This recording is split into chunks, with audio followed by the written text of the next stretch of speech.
Most people are prisoners, not behind bars, not in chains, but in their minds. They wake up every day already defeated, chained by doubt, shackled by fear, caged inside beliefs they didn't choose, but inherited. And the worst part? They don't even know it. They've built palaces out of excuses and called it safety. They've worshipped comfort like a god and wonder why they feel empty. Because here's the truth, your mindset is the architect of your reality. And if your mind is weak, your life will be too. Let's be crystal clear. The world doesn't bend to the soft. It bows to those who forged an iron mind. Your mindset is not just positive thinking. It's not mantras whispered into a mirror. It's the lens through which you see everything. It's how you interpret pain, how you respond to failure, how you face adversity. That lens can either distort your life into a nightmare or reveal it as the battleground where greatness is earned. Marcus Aurelius once said, "You have power over your mind, not outside events. Realize this, and you will find strength." Most never find that strength. They let their circumstances dictate their destiny when it should be the other way around. Here's the reality. Everything you touch, build, or destroy starts in your mind. Your relationships, your success, your health, your future, they are all projections of your internal state. If your mind is cluttered, chaotic, and weak, your life will mirror it. But if you sharpen your mindset, if you treat it like a warrior sharpens a blade, then even in the darkest chaos, you will find clarity. While others crumble, you will rise. So, let's break this down. I'm not here to sugarcoat anything. I'm here to show you how to take the mental chains off and rebuild your mind into a fortress. Because without a strong mindset, everything else falls apart. Step 1. Take control or be controlled. Here's your first hard truth. If you don't control your mind, someone else will. The world is full of manipulators, advertisers, influencers, politicians, corporations, all fighting for space in your head. And if your mind isn't fortified, it becomes real estate for their agendas. You become a puppet, moved by every trend, every emotion, every opinion. Niccolo Machiavelli warned, "He who wishes to be obeyed must know how to command." That starts with commanding yourself. You can't lead a life of meaning if you can't lead your own thoughts. So, what does that look like? It means rejecting victimhood. It means replacing, "Why is this happening to me?" with, "What am I going to do about it?" It means you stop letting emotions hijack your logic. Your anger, fear, jealousy, these are not facts. They are tests. If your mindset is weak, they dominate you. But if it's strong, you use them. You channel them. You don't run from pain. You wrestle it into strength. You must become the master of your internal dialogue. That voice in your head, that's either your worst enemy or your greatest ally. Most people live with a hostile roommate in their own mind, constantly tearing them down. You must evict that voice and replace it with one forged from purpose, discipline, and clarity. Step 1 is simple to understand, brutal to execute. You must take total ownership of your mindset, or prepare to be owned by it. Step 2. Rewire the beliefs that are sabotaging you. The beliefs you carry are either seeds or weeds, and most people are living with a garden full of poison they didn't even plant. They believe they're not good enough, that success is for other people, that their past defines their future. These beliefs are silent killers. They don't yell, they whisper. Subtle, constant, corrosive. Friedrich Nietzsche once said, "There are no facts, only interpretations." That's the key. Most of what's holding you back isn't real, it's an interpretation you accepted without challenge. So here's your next mission. Question everything. Every belief you hold, ask, "Is this helping me or hurting me. If it's not building you, it's breaking you. And don't expect this process to be painless. Destroying false beliefs is like tearing down a house you grew up in. It's familiar, it's comfortable, but it's also collapsing.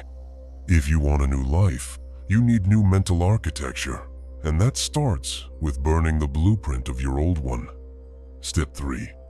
Embrace voluntary hardship. Comfort is the silent killer. It doesn't come with sirens. It doesn't announce its arrival.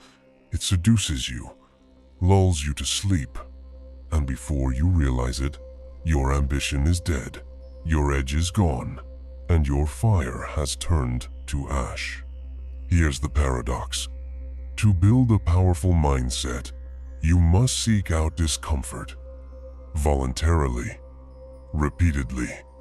You must choose the difficult path, not because you enjoy pain, but because pain is the crucible in which power is forged. Marcus Aurelius trained his mind through discipline, journaling, and relentless self-interrogation. He didn't wait for life to humble him, he humbled himself.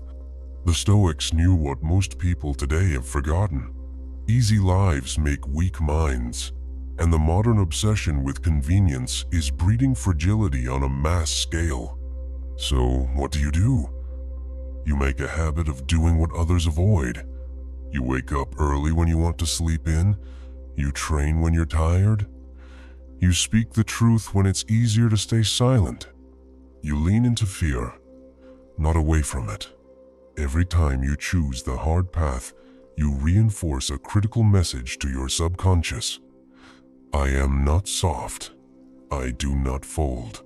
I move forward, regardless. You must build a mental immune system, and the only vaccine is adversity. Step 4. Focus is the new superpower. We live in an age of distraction so advanced it's practically weaponized.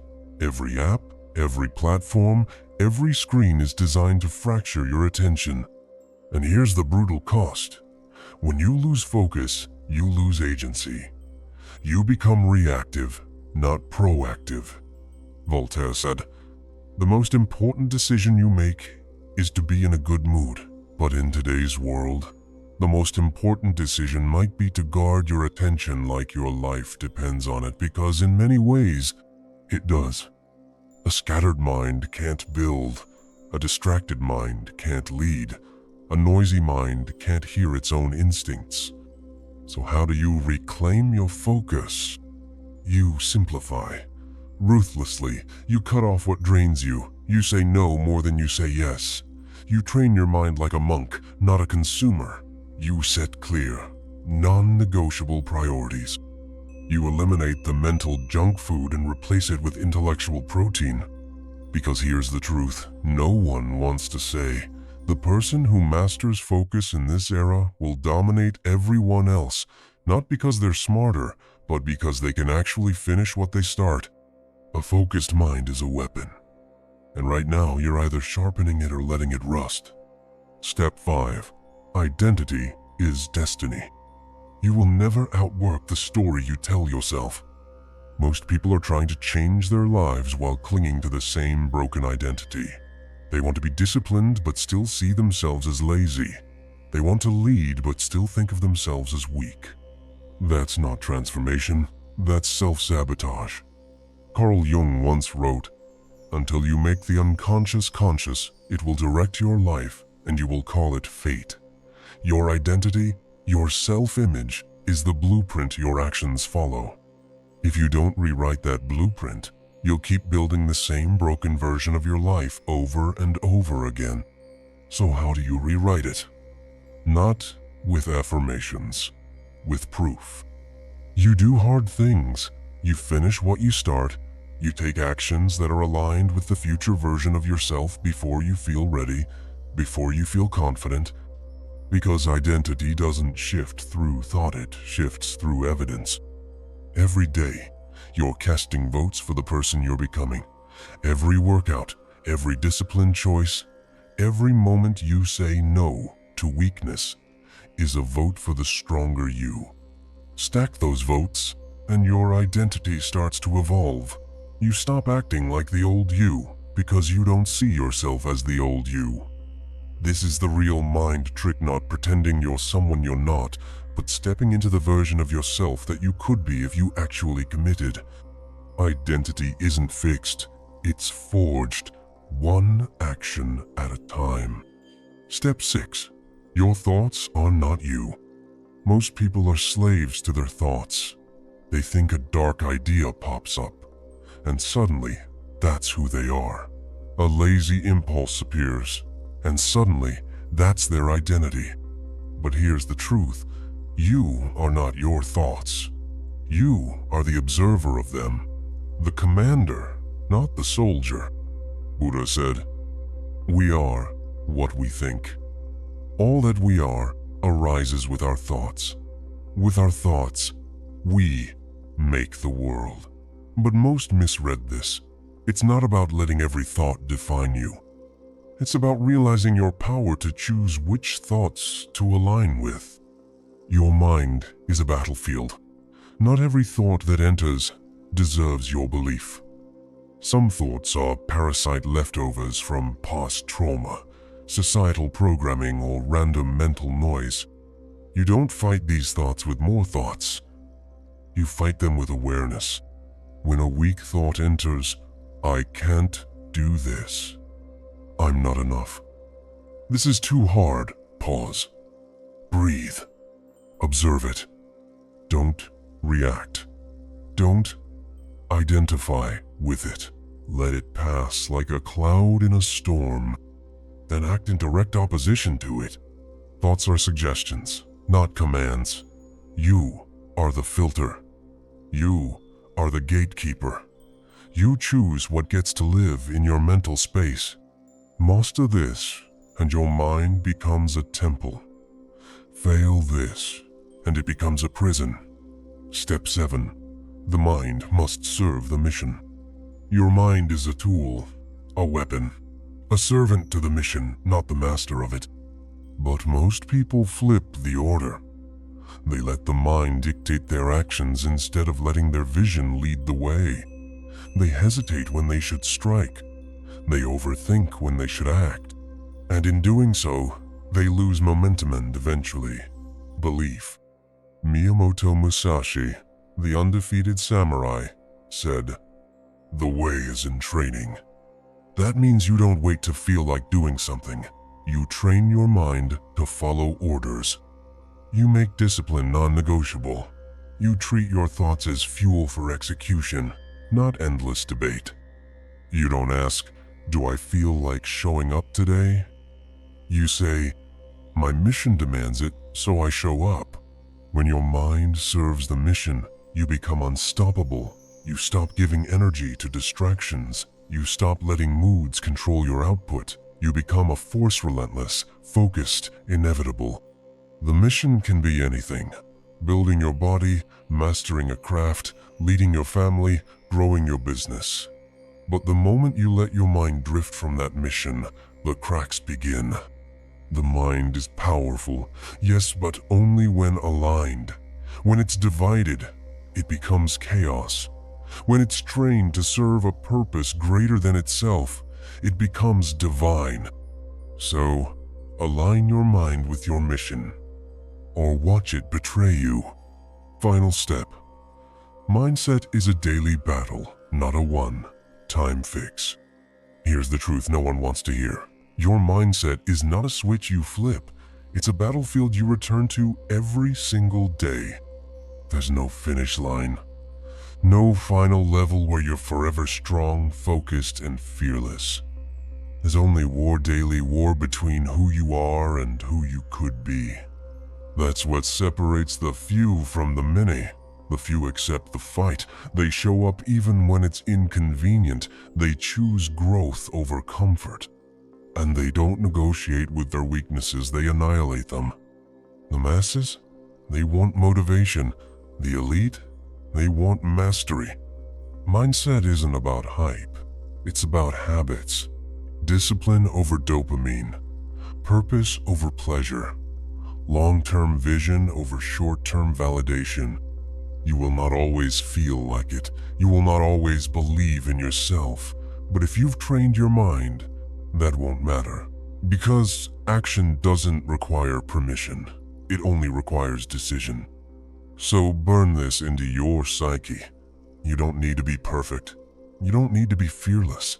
You need to be willing to fight every damn day. The mind is everything. It is the gatekeeper to your potential. And right now, it's either building your future or breaking it. So here's your challenge. Don't just watch this video and nod your head. Act. Change one habit. Eliminate one weak thought. Take one bold step today. Because your future isn't waiting. It's watching. If this hits you hard, if you're done living like a passenger in your own mind, then like, subscribe, and stay locked in. We're not done yet. This is just the beginning. And remember, your mindset is the foundation of everything. Build it strong. Build it relentless. Build it like your life depends on it. Because it does.